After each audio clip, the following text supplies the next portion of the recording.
Chers amis, on continue le troisième chapitre, la troisième partie, troisième partie du Igor Kodesh 5, très riche aujourd'hui, très intéressant.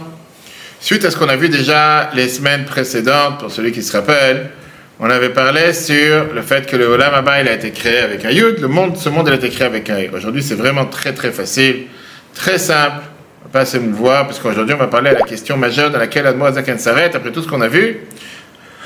La question, elle est, comment avoir une vie pleine de sens? Et on va voir, parce que Shlomo HaMelech, le roi Salomon, il dit dans Kohelet, et on va voir la réponse, parce que Shlomo HaMelech, il te dit qu'au final, Hevel avalim hakol havel, tout est du vent. Et on va comprendre, le mot Azak va t'expliquer pourquoi Shlomo HaMelech, le roi Salomon, il te dit que tout est du vent. Pourquoi il emploie le terme du vent? Il emploie avec du vent. Il peut dire que tout est faux, tout n'est pas vrai. Pourquoi il te dit que tout est du vent? Pourquoi il appelle ça du vent? Et c'est sur ça qu'on va s'arrêter aujourd'hui. Très riche. On va comprendre, en commençant par une histoire. Une fois, il y a quelqu'un qui passe dans un champ et il voit quelque chose de bizarre. Il voit deux personnes qui travaillent dur et on dirait qu'ils font la guerre l'un avec l'autre. Un, il construit un puits et l'autre, il recouvre le puits. Un, il creuse un puits, et l'autre, il recouvre le puits. Il s'approche et dit, qu'est-ce que tu es en train de faire? Un, il creuse, l'autre, il recouvre.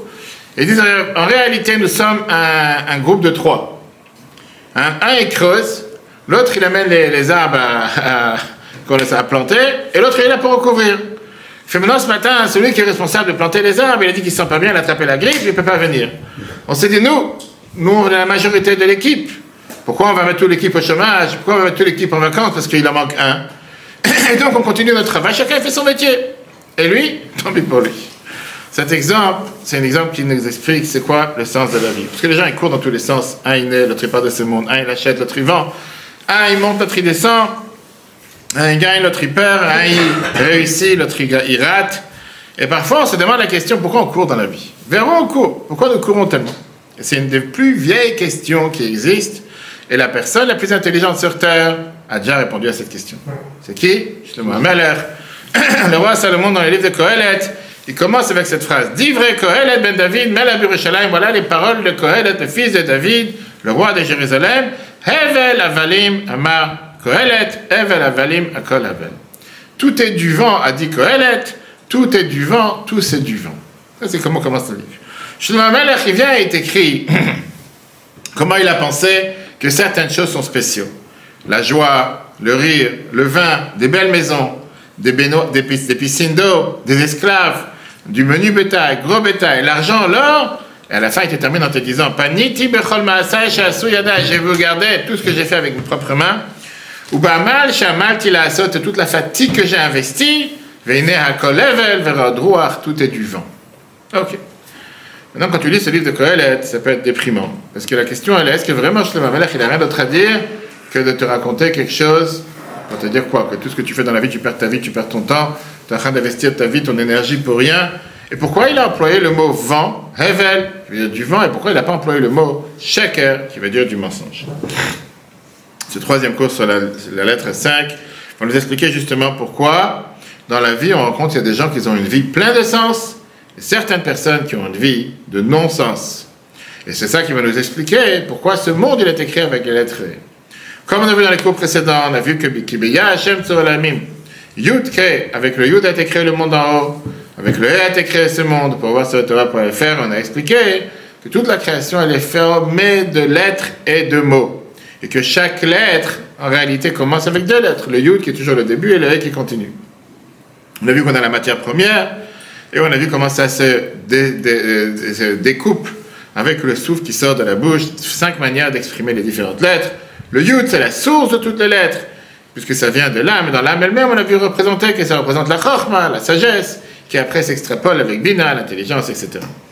Si le monde entier, dans les deux mondes, le monde en bas et le monde en haut, est créé par deux lettres, le Yud et le He, pourquoi ce monde avec le He et le monde en haut, le Yud? Pourquoi pas l'inverse?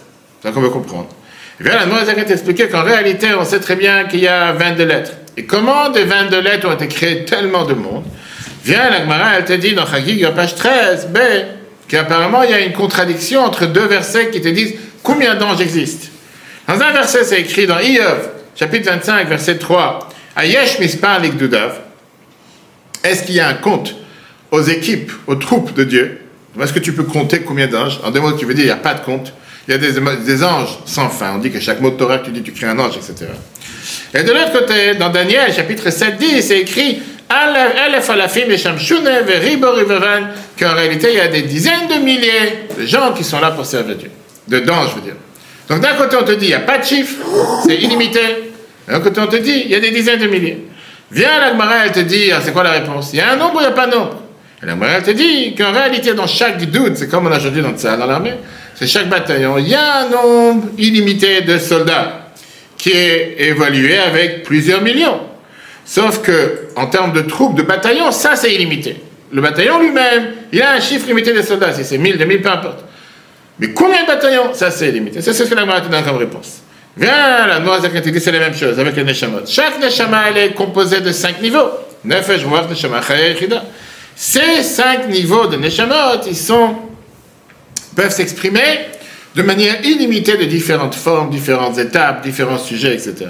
Alors, comment tout ça a pu commencer à partir de 22 lettres? On a vu ça, celui qui se rappelle dans les cours précédents, il y a plusieurs semaines en arrière, qu'on a ce qu'on appelle les tzirufim. Tzirufim veut dire comment, dans Shah, Yichud Ve'emunah, on avait vu ça, différents composants de lettres. On a vu ça dans les chapitres 11 et 12. Et on le revoit ici en bref, comme quoi chaque lettre, elle a une différente abondance de Dieu qui descend sur terre, avec un caractéristique particulier qui s'explique dans la lettre, dans le nom et la forme de la lettre.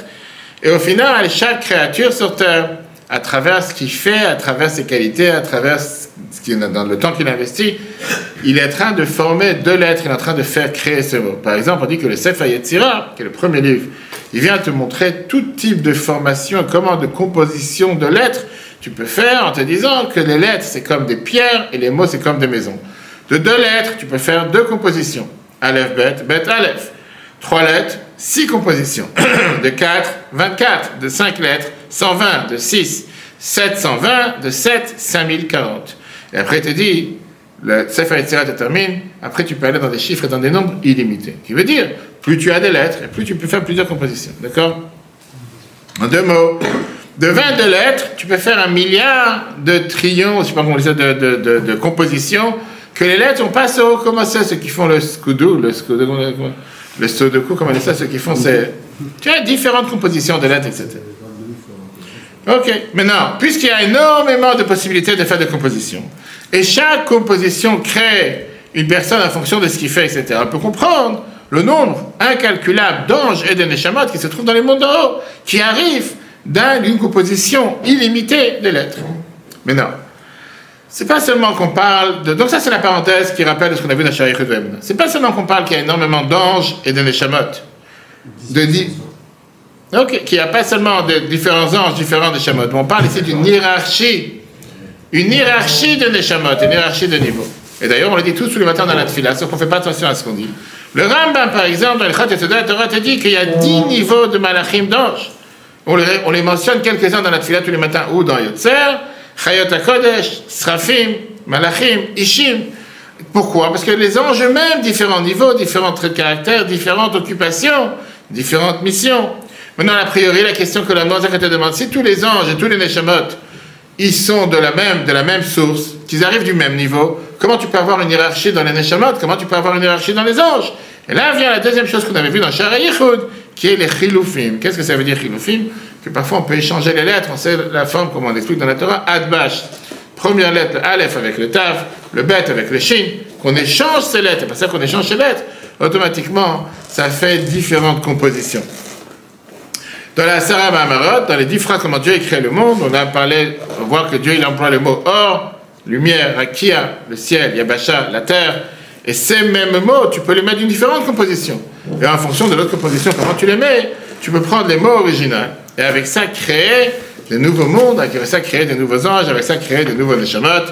Et automatiquement, plus tu descends dans la composition qui n'est pas directe, plus tu as ce qu'on appelle une contraction de la lumière, et plus tu vas faire une autre composition qui s'éloigne de la source, plus la contraction est plus grande, plus la lumière qui descend de Dieu est plus basse, et plus elle est plus diluée. Et c'est pour ça que tu as une hiérarchie des anges, une hiérarchie des créatures, une hiérarchie des neshamot, que les niveaux sont de plus en plus bas. C'est très bien qu'il y a des neshamot des tzadikim, des neshamot spéciaux, comme Moazakan, c'était une nouvelle neshama, et plus tu as ce qu'on appelle du recyclage, et comme tu as aujourd'hui dans les boissons qui sont concentrées, plus tu t'éloignes de la source, plus automatiquement c'est beaucoup plus dilué et beaucoup plus petit. Ça c'est le premier paragraphe.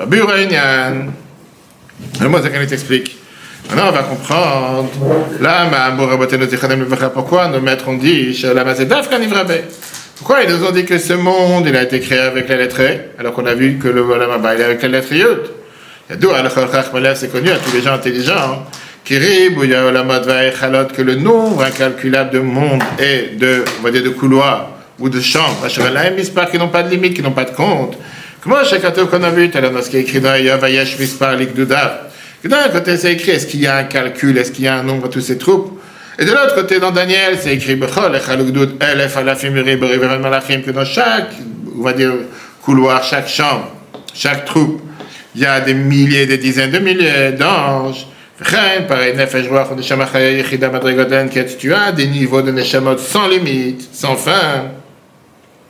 Dans chaque monde, chaque couloir ou chaque chambre, du nombre énormément nombreux de couloirs ou de chambres que tu as dans le monde de l'émanation, bria, création, yetzira, formation, une école, ribouille, toutes ces choses qui sont incalculables, ribouille, acharibouille, adet mamash, qui sont un compte après un compte sans limite, un kol, nimshar, venishpa, tout est découlé, tout dérive, mais ribouille, c'est refaire du nombre illimité de la formation de ces 22 lettres, varacham de la parole de Dieu.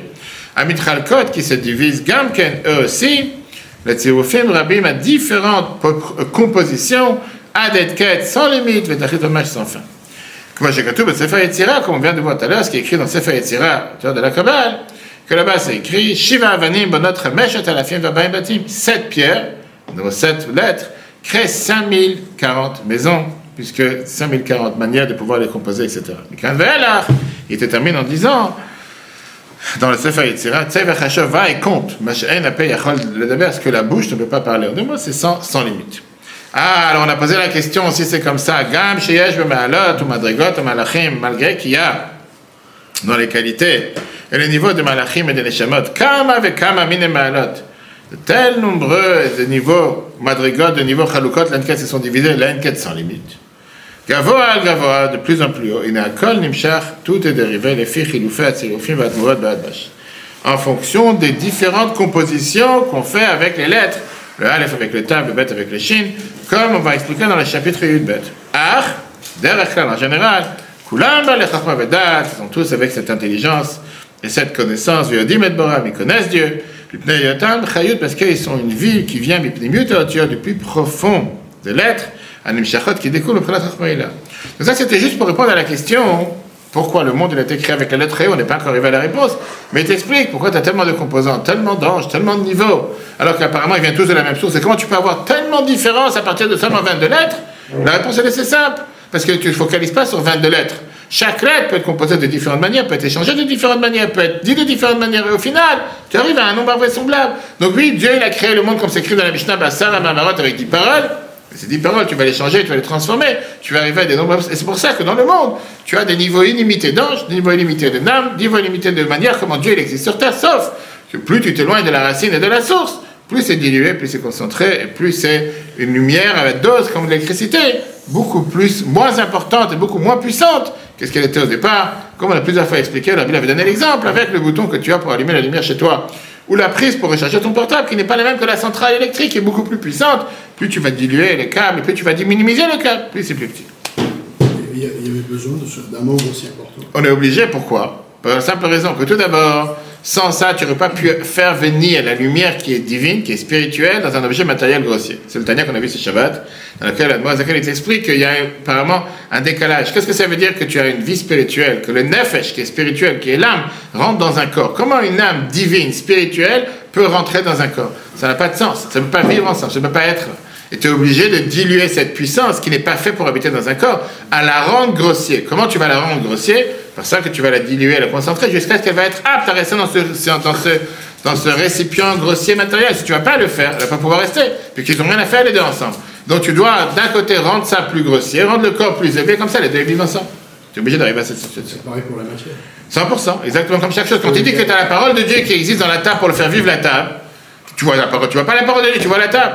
Parce qu'elle est tellement concentrée, elle est tellement diluée, qui fait que la table peut vivre. Si ça aurait été vraiment la parole de Dieu à l'origine, comme on a eu ça, une expérience au Mont Sinaï, on a disparu. C'était comme, tu imagines ça dans l'électricité, c'était une puissance trop forte, C'était pas fait pour adapter pour un corps matériel, on a disparu. Pour pouvoir le contenir, il faut la diluer. Tu vas pas la diluer, ça va pas marcher. Et tu es obligé de le faire. Sans ça, ça marche pas. Bien sûr, comme le Rabbi l'explique, comme la Chassidut explique, basé sur le fameux débat du Baal Shem Tov, qu'on ne peut pas dire que Tzimtzum Kipshuto, on ne peut pas dire que Dieu s'est contracté au sens simple du terme, que Dieu s'est mis de côté pour laisser le monde. Bien au contraire, Dieu s'est mis de côté, pas pour séparer du monde, sinon le monde ne peut pas exister, il s'est mis de côté par nous, comme on comprend les choses, que tu as dû avoir une seringue qui fait en sorte que tu as une goutte d'eau qui va rentrer pour pouvoir recevoir le médicament. Si tu vas prendre une grosse seringue, ça ne va pas marcher. Exactement la même chose avec cette terre. Clair? Ok. Même avec une magnifique histoire qui explique ce qu'on vient de voir. Il y avait une fois une femme qui s'appelle Shulamit Brodsky, aujourd'hui elle s'appelle Saxon, qui a reçu une lettre du Rabbi pour sa bar mitzvah. La lettre elle est là. Je vais montrer après. Très belle histoire. Ça c'est une lettre qu'elle a envoyée au Rabbi, que le Rabbi l'a envoyée à chaque fille pour les bar mitzvah quand on demandait une question, etc. La lettre elle a été écrite le jour de la skir de la mère du Rabbi, le 6 Tishri 1982, et à la fin de la lettre, il y a un code. 3 mots qui ne veulent rien dire. Regardez les mots. 3 mots que tu lis les mots, ça ne veut rien dire. Tu as vu? D'accord, la palette, c'est plus à faire. Là, tu as les 3 mots, ça ne veut rien dire. Qu'est-ce qui s'est passé? Il s'avère que cette petite fille, montre là-bas, Gabriel, il s'avère que cette petite fille, elle a envoyé une lettre au Rabbi. Pour demander pour sa bar mitzvah. Et là, c'est la lettre qui est de l'autre côté. Non, elle a fait. La lettre qui est de l'autre côté. Elle a envoyé une lettre au Rabbi. Et dans sa lettre, elle a écrit au Rabbi une lettre vraie pour sa bar mitzvah, etc. Donc là, on a sa lettre. Qu'est-ce qu'elle a écrit au Rabbi? Et à la fin, elle dit, oui, ma chère, t'as ce que tu veux. Mais à la fin, elle a mis 2 lignes codées. T'es intelligente, cette fille. Mais non, elle ne savait pas si elle a le droit de bénir le Rabbi ou pas. Elle a décidé d'écrire de manière codée pour se dire que si jamais le secrétariat ou son père retrouve la lettre, de dire quand t'as pas honte, quand tu écris ça va passer. Et donc comment elle a codé, par rapport à ce qu'on vient de voir, elle a devancé ce qu'on appelle les lettres Aleph Bet, c'est-à-dire qu'à la fin de la lettre, elle a écrit, au lieu d'écrire par exemple le mot qu'elle voulait dire Mbracha, Birkati, je bénis le Rabbi, elle a écrit Akisht, Aleph Kuf Yud Shintet, qui est la lettre avant le mot qu'elle veut dire. En Russie, on a expliqué plusieurs fois, en Russie, il y avait énormément l'habitude, quand les chassidim écrivaient avec le Rabbi, etc., d'écrire de manière codée. Par exemple, quand ils envoyaient de l'argent pour les institutions du Rabbi, que les Russes, si jamais ils étaient au courant, c'était grave, l'argent s'appelait le Mahamad, pour soutenir, à la place d'envoyer Mahamad, ils disaient Nifne. C'est quoi Nifne? Ça veut rien dire, c'est la lettre, le Nun, c'est après le même, le P, c'est après le N, et comme ça, c'était des mots codés. Donc là, elle a écrit la lettre avant. En 2 mots, qu'est-ce qu'elle a écrit? Elle a écrit au Rabbi comme ça. Je souhaite au Rabbi une bracha qu'il ait des enfants, même si ça lui a été décrété qu'il n'en ait pas. Fille de 12 ans, t'imagines, 82. Le Rabbi il a déjà 80 ans. Elle dit que j'ai écrit au Rabbi comme ça. Maintenant, pourquoi elle n'a pas écrit normal? Parce que c'est dit, le secrétaire va voir ça, mais mettre à la poubelle, qui tu prends, pour qui tu es, etc. Le Rabbi il a lu la lettre. Et bien sûr, le Rabbi la vitesse, le Rabbi la lettre, il voit les 2 lignes codées qu'il y a en bas, qui ne veut rien dire. Le Rabbi a tout de suite compris. Et le Rabbi a décidé de jouer le jeu, de lui répondre dans sa lettre, avec un message codé. Donc, tu vois, c'est quoi le message codé que le Rabbi a répondu? Alors, le Rabbi l'a écrit parce que le Rabbi n'a pas voulu, encore une fois, on va dire rompre le secret, etc. Et le Rabbi a répondu la lettre en disant que Shin c'était quoi? Oui, Shin c'est le Tav, le He c'est le Vav, la lettre d'avant, Toda à la bracha. On va dire merci pour ta bénédiction. Mais il aurait pu écrire ça. Le Rabbi a essayé de jouer les jeux les mêmes pieds que ça. Combien de voir par rapport, très riche, tu peux voir ici la lettre, sa lettre. Ok, c'est lui qui veut voir. Par rapport à ce qu'on a vu, les lettres codées. Donc ça, c'est une manière comment ça s'exprime, comment ça descend sur ça, etc. Ok, donc puisque le monde entier est créé par la parole de Dieu, et tout vient par des mots, automatiquement tu as exactement la même chose. Quand quelqu'un il parle, tu as 2 composants. Et c'est là qu'on va rentrer avec la réponse qu'on a demandé tout à l'heure. Pourquoi je te mets un Meller? Il te parle de souffle. D'accord? Tu as les mots et les sens. Les mots, c'est les techniques. Tu peux dire les mots de manière différente, de forme différente, etc. Après, tu as le sens que tu donnes aux mots, et c'est l'intention que tu as par rapport à celui qui parle. L'idéal, c'est que tu comprennes ce que quelqu'un dit à travers les mots. Quelqu'un il dit quelque chose, celui qui entend, il comprend ce qu'il dit. Mais il arrive plusieurs fois qu'il y a un décalage entre les mots et le sens.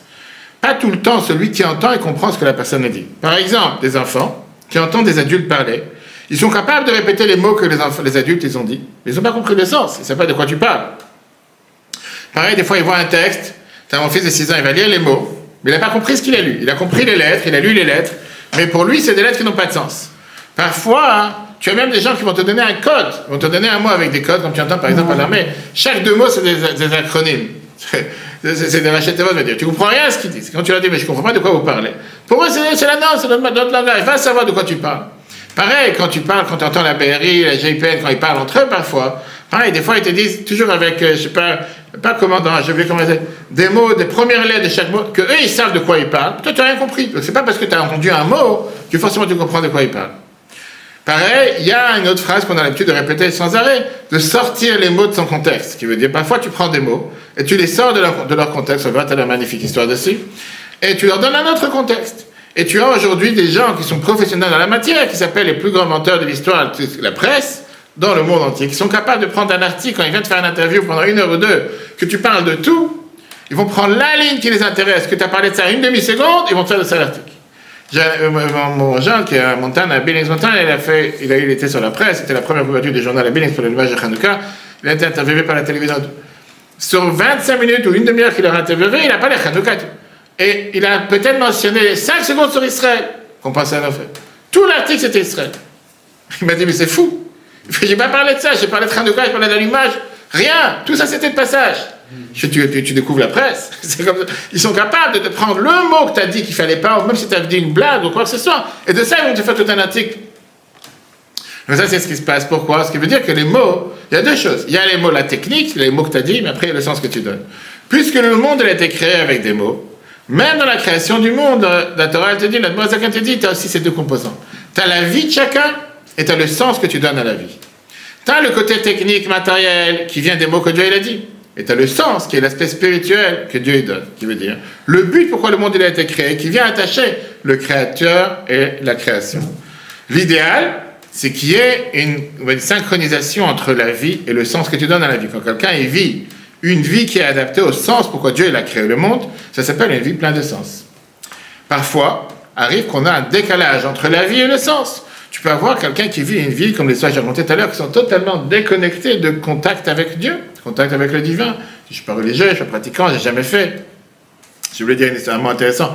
Quand à la fin, j'ai mis de finir avec lui après 40 ans, à la fin, il me dit, je ressens récemment un besoin de revenir à mes sources. Je vous ai bienvenue, vous êtes dans mon endroit, venez quand vous voulez. Des fois, tu as des gens qui se disent, pour l'instant, je n'ai pas besoin. Tu peux parfois même des gens qui peuvent faire des investigations sur les lois de la nature, découvrir des choses merveilleuses, mais en aucun cas mentionner qu'il y a un Dieu derrière. C'est la mère nature. Regardez comment la nature est bien faite. Regardez comment le corps humain il est bien fait. Il n'y a personne qui l'a créé. Il n'y a pas quelqu'un qui est responsable. Mais non, les lois de la nature, c'est quoi? En réalité, c'est une conséquence des lettres avec lesquelles Dieu a créé le monde. Chaque lettre, elle a un sens, elle a une loi qui s'exprime dans la nature, comment elle a été créée. On sait très bien qu'Adam et Rachel étaient capables d'expliquer pourquoi tel animal il s'appelle âne, pourquoi tel animal il s'appelle lion, et qu'est-ce que ça représente, et pourquoi ils ont telle qualité, etc. Donc au final, après les lois de la nature que Dieu a mis sur place, il y a un sens aux mots que Dieu l'a donné, et il y a un sens à la vie que Dieu l'a donnée sur terre. Parfois, ce sens, il est caché. Et ça fait en sorte que les gens parfois se voilent derrière le sens réel qu'il a donné à leur vie. Ils peuvent vivre toute une vie sans aucun sens. Je veux dire, pour eux, ils ont leur sens. C'est pas ton sens, peut-être, mais pas par rapport à l'aspect de la Torah. Cette différence entre l'aspect technique et le sens qu'on donne, les mots et leur sens, c'est la différence qu'il y a entre le He et le Yud. Comme on l'a vu déjà il y a 2-3 semaines, le He représente tout ce qui est la matière première des lettres, le sens de la parole, les mots eux-mêmes. Le Yud représente tout ce qui est les formes, la forme de la lettre, l'attachement de la lettre avec ce qui est descendre dans l'âme, la chokhma, bina, etc. Et ça, c'est la différence qu'on a entre le monde en haut et le monde en bas. Ce monde, il est appelé dans la Torah l'olam hashaka, le monde de mensonge. Pourquoi le monde de mensonge? Parce que la vitalité divine, la présence divine, elle est cachée. On voit seulement les lois de la nature. On ne voit pas qui a créé. Tu vois la table, tu vois l'arbre, tu vois la pierre, tu ne vois pas Dieu. Dans le monde d'en haut, pourquoi il est appelé l'olam haemet, le monde de la vérité? Parce que c'est le monde dans lequel la présence divine est présente, est réelle. Le matériel n'a pas sa place. Tous les anges et tous les neshamot connaissent Dieu. Et donc, ils ne peuvent pas se renier Dieu, ou renier l'existence de Dieu. Et donc, dans ce monde, c'est dans ce monde dans lequel on a l'expression majeure des lettres qui s'expriment de manière cachée. Et c'est pour ça qu'on a le He. Pourquoi le He? C'est le He de Hevel, le He du vent. Qui veut dire que tu as ici la lettre, mais tu n'as pas le sens. Tu as la vie, mais tu n'as pas le sens qui est attaché à la vie. Alors que dans le monde d'en haut, tu as le Yud qui vient de la Chokhma, qui est là-bas que tu comprends clairement quelle est la source et qu'est-ce qui doit donner un sens à la vie. Pourquoi la Mama est écrit avec un Yud? Parce que le Yud représente la Chokhma des lettres qui vient te dire que là-bas on voit la vérité. Là on sait très bien quel sens on doit donner à la vie de chacun. Dans ce monde, pourquoi c'est le Lam Hashek et le monde de mensonge? Parce que c'est le He qui représente le Hevel, le vent. Parce que ça a l'air d'être une chose, ça a l'air d'être une table. Le monde a l'air de vivre sans Dieu, alors qu'en réalité Dieu il est présent à chaque instant, seulement on ne le voit pas.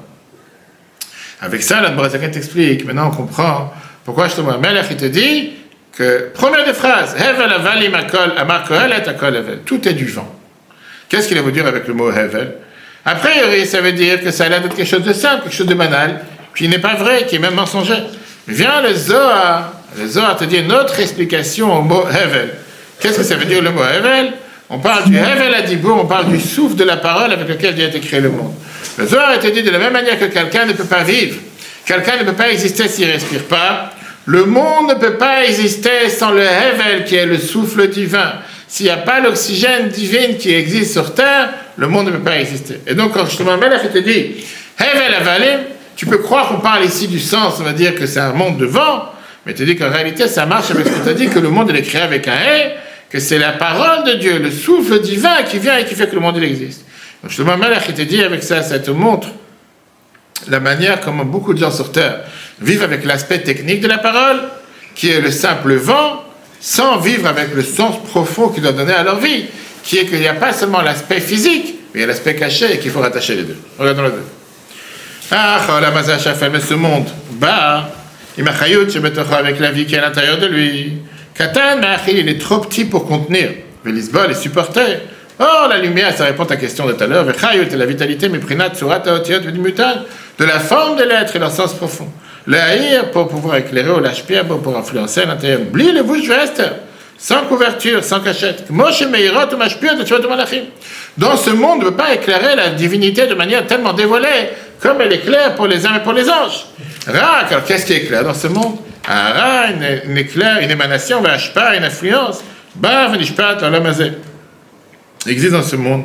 Le prinat romain, de la matière et du corps de l'être, et tout ce qui est l'extérieur de l'être. Chez Prinat Hevel, ça c'est le vent. Amitralek, le zayin, avalim, chez Bekohelet, qui se divise, qui se découpe dans les 7 types de soupirs de vent qui a été mentionné. Shalem, Olam Omed, que sur eux se tient le monde, comme c'est écrit dans les ors. V'hu, et ça c'est Motzapi Hashem, la parole de Dieu, Mitlabesh B'olamazé, qui existe, qui habite, qui s'habille dans ce monde. V'chol Zvav, et tout ce que Dieu a créé dans ce monde, a créé pour les faire vivre, sauf que c'est caché. Ou Betocho, à l'intérieur de lui, Meloubeshet, est habillé, Prinat Surata, Otiot, Marshava, la forme de ma parole, la pensée. Mimidotav Agdoshot, des attributs saints de Dieu, Rotsono, sa volonté, Vechorpatot, sa sagesse, Amiyuchadot, qui sont unis, Ben Sof, Bet Baruchu, Betachli, dans Dieu qui est infini. Dans un journal qui sort en Israël, qui sort tous les semaines, maintenant à l'époque c'était une fois par semaine, c'est un journal qui s'appelle Kfar Chabad, dans les années 80-90, il y avait là-bas une phrase qui a été reprise du rabbi précédent, dans laquelle il disait comme ça, que si le roi Salomon aurait su l'amour intense qu'il y a entre un rabbi et un chassid, il aurait comparé l'amour de Dieu et le peuple juif à un rabbi et un chassid et pas à un homme et une femme. Cher Hachirim, c'est vrai que le roi Salomon il parle beaucoup de l'amour qu'il y a entre un homme et une femme, c'est le même amour qu'il y a entre Dieu et le peuple juif. Le précédent, il avait dit une fois que si Shlomo aurait été au courant, le roi Salomon, de l'amour qu'il y a entre un rabbi comme un chassid, comment ils s'aiment réciproquement, il aurait comparé l'amour de Dieu et le peuple juif à un rabbi et un chassid, et pas un homme et une femme. A priori, rien de mal. Belle phrase. Ils ont imprimé ce journal.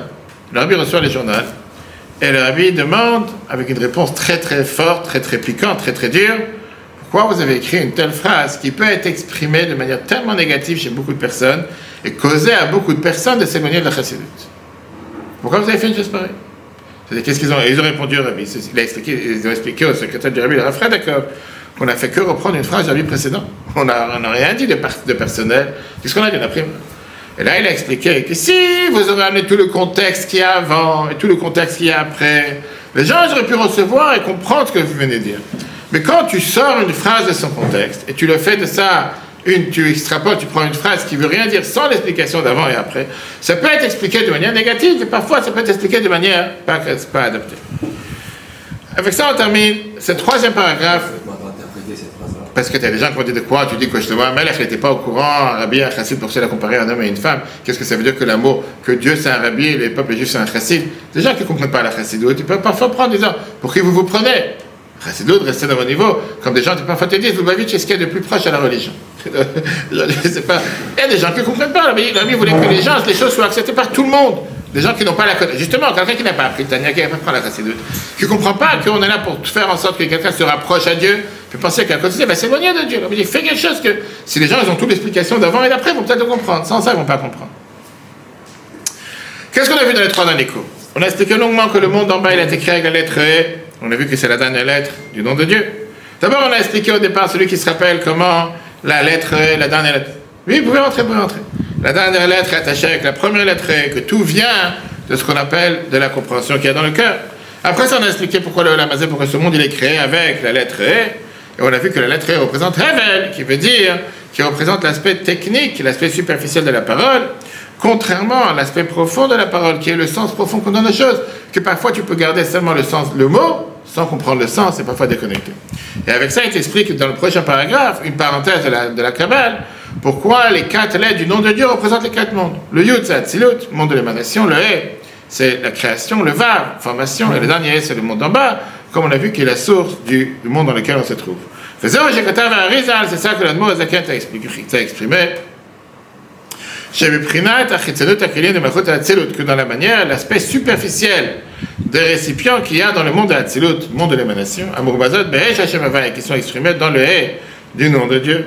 Eh bien, d'où Venation des Shema de la Massia, c'est devenu une âme pour le monde présent, dans le monde dans lequel nous sommes.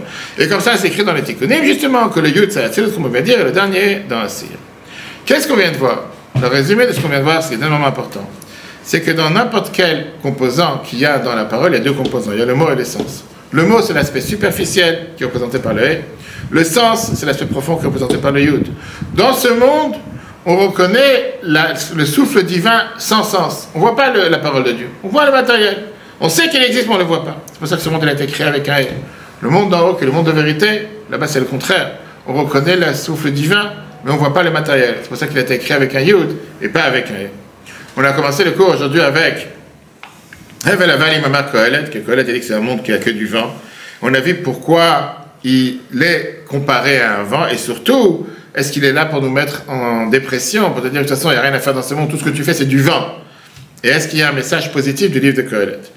Rabbi termine, regarde comment termine le livre de Kohelet, par Shlomo Melech, et tu dis la phrase suivante, on dit ça d'ailleurs dans l'Haftara plusieurs fois, sauf d'avoir Akol Nishma, et Elohim Yerav, et Petit Hachemon, on dit ça à chaque fois tous les jours qu'on fait Birkat Hamazon.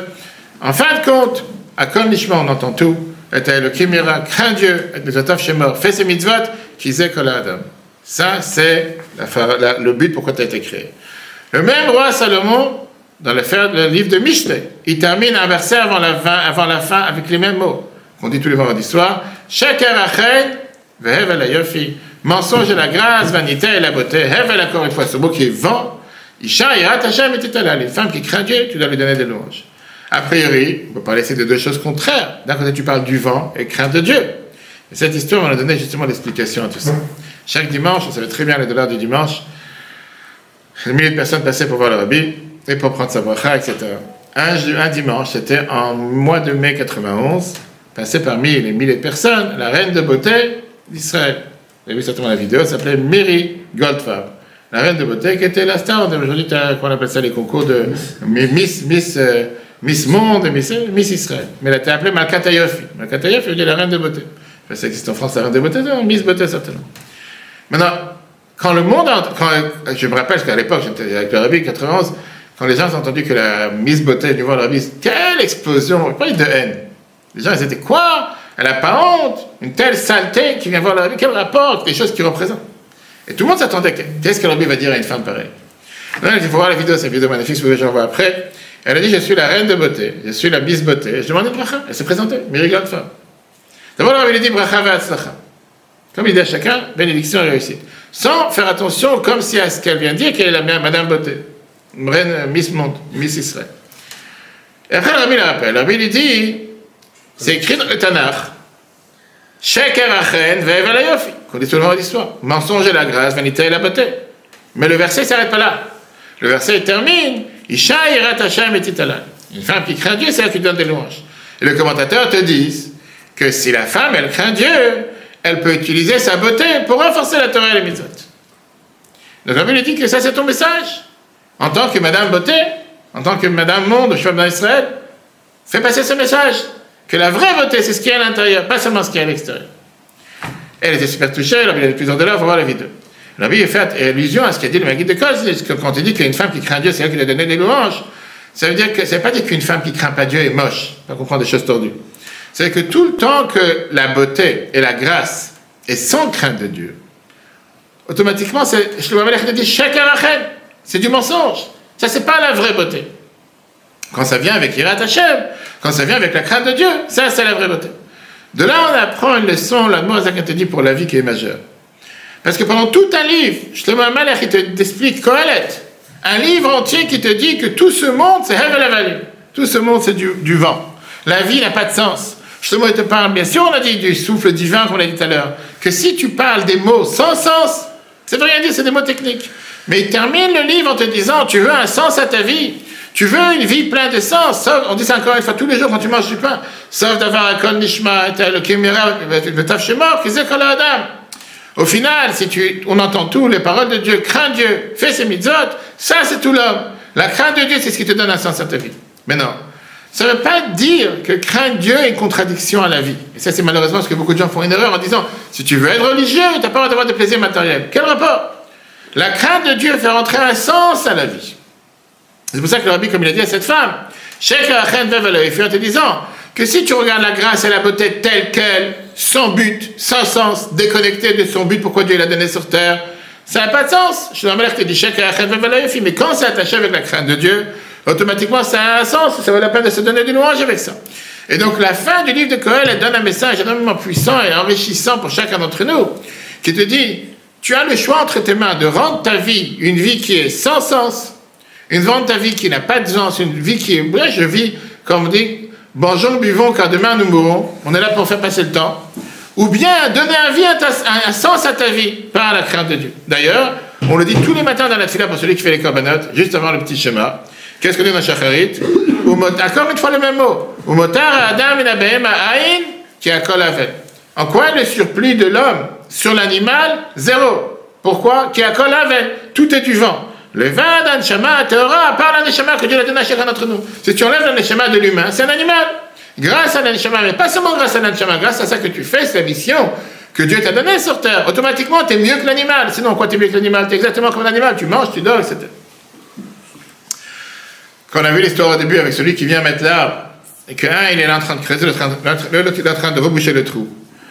Quand le troisième, il vient et qui a mis l'arbre, c'est pas qu'il est en train de dire votre travail n'a pas de sens. Il met un sens à ce que le premier et le dernier font.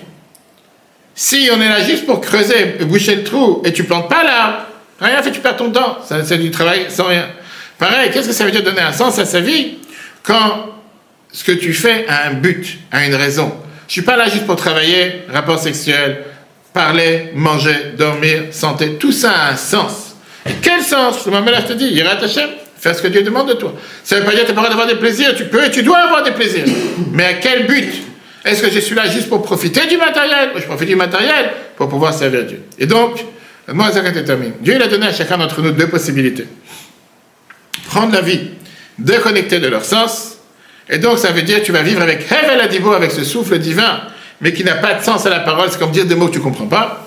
Ou bien tu peux vivre avec un sens à ta vie. Et là, il se dit, c'est la différence entre une vie de Hevel Avalim, une vie pleine de vent, ou une vie avec un sens attaché à la valeur, et ce que Dieu il fait en sorte, comment ces choses vont avoir un sens et notre vie va avoir un sens. La semaine prochaine, si Dieu veut, maintenant qu'on a parlé longuement et qu'on a terminé, pour ceux qui ont peur, de la lettre Yud, de la lettre E, maintenant qu'on a fini tous ces sujets, la semaine prochaine, Moazak va dire, va nous expliquer comment tout ça est attaché avec le mitzvah de la tzedaka. Et est-ce que les Tomchei Torah, ceux qui soutiennent, ceux qui font la Torah et ceux qui apprennent, etc., sont aussi importants que ceux qui apprennent eux-mêmes, ou le contraire? On verra ça la semaine prochaine, le cours replay sur Torah.fr. Si Dieu veut, ce dimanche, c'est la 20e mission Solidarité Israël, ça fait 19 ans. On est avec nos soldats sur le front, et si Dieu veut, ce dimanche, encore une fois, pour les encourager, leur donner la force de continuer à agir, et les remercier pour le sacrifice qu'ils font pour chacun d'entre nous. Très bonne journée à tous, et si Dieu veut, à la semaine prochaine. eTorah.fr, la Torah en live. Ce cours est proposé par eTorah.fr. Pour nous aider à continuer à diffuser les cours de Torah, vous pouvez faire même une petite contribution sur notre site www.etorah.fr dans l'onglet « Faire un don ». Retrouvez-nous aussi sur les réseaux sociaux.